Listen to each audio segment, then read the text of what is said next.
आज हम धरती पर मानव जीवन की शुरुआत के बारे में चर्चा करेंगे और जानेंगे कि विशालकाय डायनासोर के अंत के बाद स्तनधारी जीवों ने खुद में क्या बदलाव किए। देर किस बात की, आइए शुरू करते हैं आज का ये वीडियो।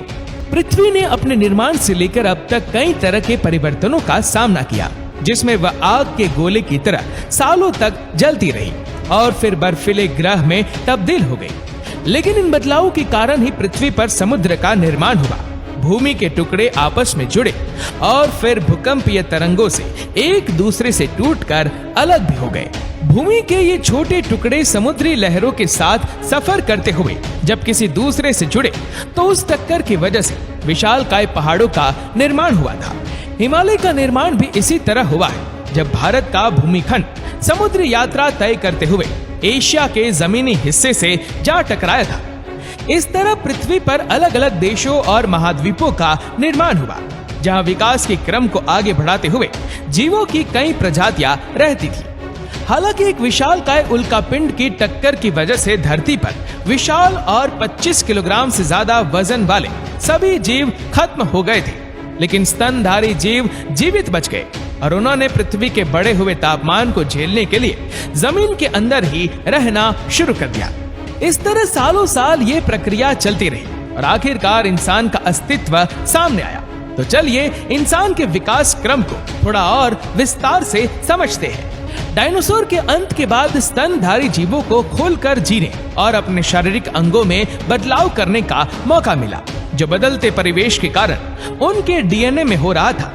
इन बदलावों की वजह से स्तनधारी जीव अलग अलग प्रजातियों में विकसित होते चले गए और उनकी संख्या में बढ़ोतरी होने लगी। इन्हीं स्तनधारी जीवों के लाखों साल के विकास क्रम के बाद चिंपैंजी और बंदरों की प्रजातियां विकसित हुई, जिन्हें इंसान का पूर्वज माना जाता है। ये जीव 4 पैरों पर चलते थे और पेड़ों पर रहते थे। उनके खाने पीने और रहने की सबसे अच्छी जगह जंगल था। लेकिन आज से तकरीबन 3 करोड़ साल पहले जलवायु परिवर्तन के कारण जंगल धीरे धीरे कम होने लगे और घास के मैदान बढ़ने लगे थे, जिसकी वजह से पेड़ों पर रहने वाले जीवों को मैदानी इलाकों की तरफ जाना पड़ा। इन मैदानी इलाकों में फल फूल और घास खाने वाले जानवर रहते थे, जबकि उनका शिकार करके अपना पेट भरने वाले मांसाहारी जीव भी वहीं रहते थे। आज से तकरीबन 1 करोड़ साल पहले पृथ्वी काफी हद तक आज की तरह दिखाई देने लगी थी, जिसका वातावरण और तापमान सब कुछ जीवन जीने के लायक था।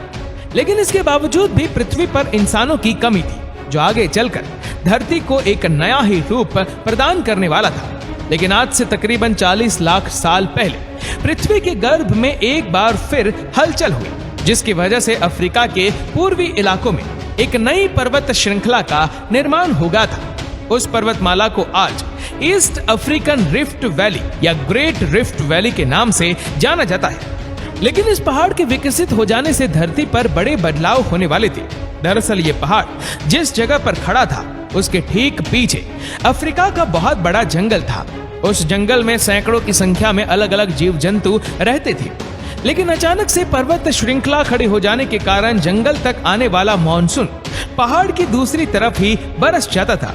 बरसात ना होने की वजह से हरे भरे जंगल पूरी तरह से खत्म हो गए, जिसकी वजह से वहां रहने वाले जीव जंतुओं को भोजन की कमी होने लगी थी। उन्हीं जीवों में इंसान के पूर्वज या यूं कहे कि बहुत दूर के रिश्तेदार भी शामिल थे, जिन्हें पायरोलापिथेक्स के नाम से जाना जाता है। इंसानी परिवार की शुरुआत इसी प्रजाति के जीव से हुई थी, क्योंकि पायरोलापिथेक्स ही सबसे पहले खाने की तलाश में मैदानी इलाकों की तरफ आगे बढ़े थे।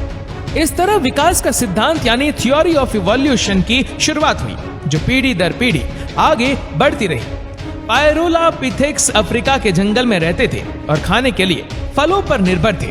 उनका शरीर काफी भारी भरकम और बड़ा था, इसलिए उन्हें एक पेड़ से दूसरे पेड़ तक जाने के लिए टहनियों पर लटकना पड़ता था। हालांकि कभी कभी पायरोलापिथेक्स हाथों से टहनियों को पकड़ते हुए अपने 2 पैरों पर चलते थे। इस तरह पायरोलापिथेक्स ने 2 पैरों पर चलने की क्षमता को मैदान पर नहीं बल्कि पेड़ों पर विकसित किया था, जिसकी वजह से आगे चलकर उन्हें काफी फायदा मिलने वाला था। लेकिन जंगल के सूख जाने के बाद पायरोलापिथेक्स भोजन की तलाश में आगे बढ़ गए और मैदानी इलाकों तक पहुंच गए। हालांकि सभी पायरोलापिथेक्स एक ही दिशा में आगे नहीं बढ़े, बल्कि उन्होंने अपने ग्रुप के हिसाब से अलग अलग जगहों की तरफ आगे बढ़ना शुरू कर दिया।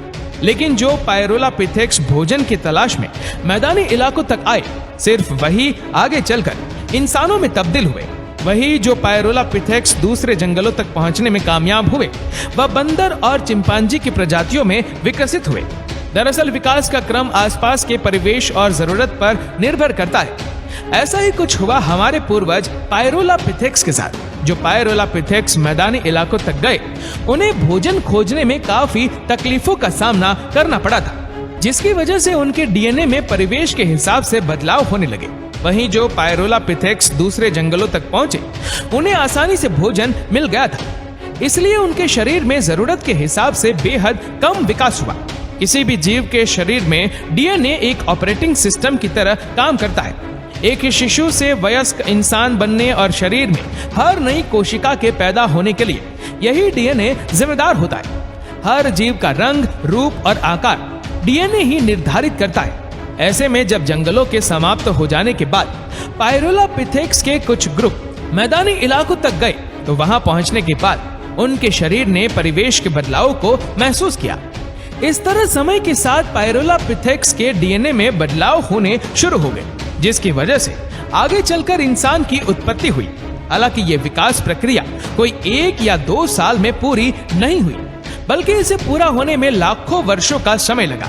इस तरह पायरोलापिथेक्स के रूप में पेड़ों से उतरकर अफ्रीका के मैदानी इलाकों में पहला कदम रखने वाले हमारे पूर्वज आर्डिपैथिक्स रेमिड्स के रूप में विकसित हो गए थे।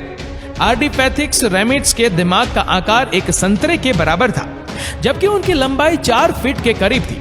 सैकड़ों साल तक चले विकास क्रम के बाद उन्होंने जमीन पर बिना किसी सहारे के 2 पैरों पर चलना शुरू कर दिया था, जिसकी वजह से उनके हाथ खाली हो चुके थे। अब आर्डिपैथिक्स रेमिड्स को जमीन में चलने और भोजन इकट्ठा करने के लिए ज्यादा ऊर्जा खर्च नहीं करनी पड़ती थी, जबकि वह अपने हाथों का इस्तेमाल चलते फिरते खाना खाने के लिए करने लगे। इस तरह विकास की प्रक्रिया आगे बढ़ती रही और आज से तकरीबन 23 लाख साल पहले होमो हैबिलस की प्रजाति अस्तित्व में आई, जिनका दिमाग पहले के मुकाबले काफी विकसित और बड़ा हो चुका था। होमो हैबिलस ही वो जीव थे जिन्होंने पहली बार पत्थर से हथियार बनाए थे और उनका इस्तेमाल चीजों को तोड़ने के लिए किया था। होमो हैबिलस पत्थर के धारदार हिस्से से चीजों को काटने की कला सीख गए थे, जिसकी वजह से जब वह पत्थर को पकड़ते तो उनकी मुट्ठी और अंगूठों को मजबूती मिलने लगी थी। इस तरह पत्थर से हथियार बनाने की कला सीखने के बाद विकास क्रम जारी रहा और होमो इरेक्टस की नई प्रजाति अस्तित्व में आई। ये वही प्रजाति थी जो पत्थर से तैयार किए गए हथियारों की मदद से दूसरे जीवों का शिकार किया करते थे। होमो हैबिलस दूसरे जीवों के मुकाबले ज्यादा समझदार और कुशल शिकारी थे, जिन्होंने पत्थर को आपस में घिसकर आग की खोज की थी। होमो हैबिलस का दिमाग भी काफी अच्छी तरह से विकसित हो चुका था। ऐसे में आग की खोज इंसान की उत्पत्ति के लिए सबसे महत्वपूर्ण मानी जाती है। आग में न सिर्फ कच्चे मांस को पकाया जा सकता था, बल्कि आग अंधेरे को दूर करने, जंगली जानवरों से बचाने और शरीर को गर्मी देने का काम भी करती थी। आग की खोज के साथ ही होमो हैबिलस ने ग्रुप्स की जगह परिवारों में रहना शुरू कर दिया और इकट्ठा शिकार करके उसे आग में पकाकर खाने लगे। इस तरह होमो हैबिलस को आग में पके मांस को खाने में कम ऊर्जा खर्च करनी पड़ती थी, जबकि उनके जबड़ों और दांतों पर भी कम जोर पड़ता था। पका हुआ भोजन खाने और कम ऊर्जा खर्च करने की वजह से होमो हैबिलस के दिमाग को ज्यादा मात्रा में कैलोरी और प्रोटीन मिलने लगा, जिसकी वजह से उनका दिमाग काफी बड़ा और विकसित हो गया था। आज से करीब 2 लाख साल पहले होमो हैबिलस का शारीरिक ढांचा काफी हद तक आज के इंसान की तरह विकसित हो चुका था, जबकि उनकी आवाज की नली भी नीचे की तरफ आ चुकी थी। आवाज की नली के विकसित हो जाने की वजह से हमारे पूर्वज अब ज्यादा जटिल और साफ आवाज निकालने में सक्षम हो गए थे, जिसकी वजह से वह आपस में खुलकर बातचीत और संदेशों का आदान प्रदान करते थे। बोलने और सुनने की समझ विकसित होने के बाद इंसान के पूर्वजों में आखिरी बदलाव आने वाला था, जिसके बाद इंसान की उत्पत्ति होनी थी। होमो हैबिलस ने खेती करने और घर बनाने की प्रक्रिया शुरू की थी, जिसकी वजह से उनके भोजन की कमी पूरी हो जाती थी। वहीं घर या बस्ती का निर्माण करने की वजह से उन्हें मौसम की मार झेलने की जरूरत नहीं पड़ती थी। इस तरह विकास का क्रम आगे बढ़ता चला गया। आज से तकरीबन 1 लाख साल पहले हमारे पूर्वज शिकार करने, आग का इस्तेमाल करने, हथियार चलाने, खेती करने, घर बनाने और बातचीत करने के सभी गुण विकसित कर चुके थे, जिसकी वजह से होमो सेपियंस यानी हम इंसान अस्तित्व में आए। होमो सेपियंस ने जमीन के एक टुकड़े से दूसरे टुकड़े तक पहुंचने के लिए लंबी यात्राएं की, जिसकी वजह से इंसान सिर्फ अफ्रीका तक ही सीमित नहीं रहे। होमो सेपियंस ने दूसरे महाद्वीपों जाने और वहां घर बनाने का फैसला किया, जिसकी वजह से इंसान पृथ्वी के अलग अलग कोनों तक पहुंचने में कामयाब हो पाए। आज से करीब 50,000 साल पहले हिम युग की शुरुआत हुई और नॉर्थ पोल का हिस्सा बर्फ में जमने लगा था। आज से 30,000 साल पहले ये इंसान यात्रा करते हुए यूरोप की जमीन पर पहुंच गए। इस यात्रा के दौरान मनुष्य ने साइबेरिया की बर्फीली परिस्थितियों में खुद को जिंदा रखने के गुण विकसित कर लिए थे। इस तरह इंसान ने अफ्रीका से सफर शुरू करते हुए पृथ्वी के हर कोने की यात्रा की, अलग अलग परिवेश में जीवित रहे और विकास के क्रम को आगे बढ़ाते रहे। इस तरह इंसान ने समुद्री इलाकों से लेकर पहाड़, रेगिस्तान और बर्फीले इलाकों में अपनी पसंद के हिसाब से बस्तियां बसा ली और पीढ़ी दर पीढ़ी आगे बढ़ते चले गए। इस तरह अलग अलग जगह और परिवेश में रहने की वजह से इंसान ने अपने कपड़ों और खान पान की जरूरत का भी खास ख्याल रखा, जिसकी वजह से हर जगह का रहन सहन और खान पान अलग हो गया। समुद्री इलाकों के आसपास रहने वाला इंसान सी फूड पर निर्भर रहता था और हल्के कपड़े पहनता था। वहीं बर्फीली और ठंडी जगह पर रहने वाले मनुष्य ने ज्यादा मांस खाना शुरू कर दिया, क्योंकि इससे उनके शरीर को गर्माहट मिलती थी। इसके अलावा वो ऊनी और बड़े कपड़ों का इस्तेमाल करते थे, जबकि पहाड़ी जगह पर रहने वाला इंसान फल, फूल और खेती पर निर्भर था, जबकि वहां का पहनावा गर्म वस्त्रों पर निर्भर करता था। इसी तरह रेगिस्तानी इलाकों में रहने वाले लोग भी शिकार और कम पानी में पैदा होने वाले खाद्य पदार्थों पर निर्भर रहते थे, जो गर्मी से बचने के लिए हल्के कपड़े पहनते थे। इस तरह इंसान जिस जगह पर जिस परिवेश में रहा, उसने उसी तरह के खान पान और पहनावे को अपना लिया।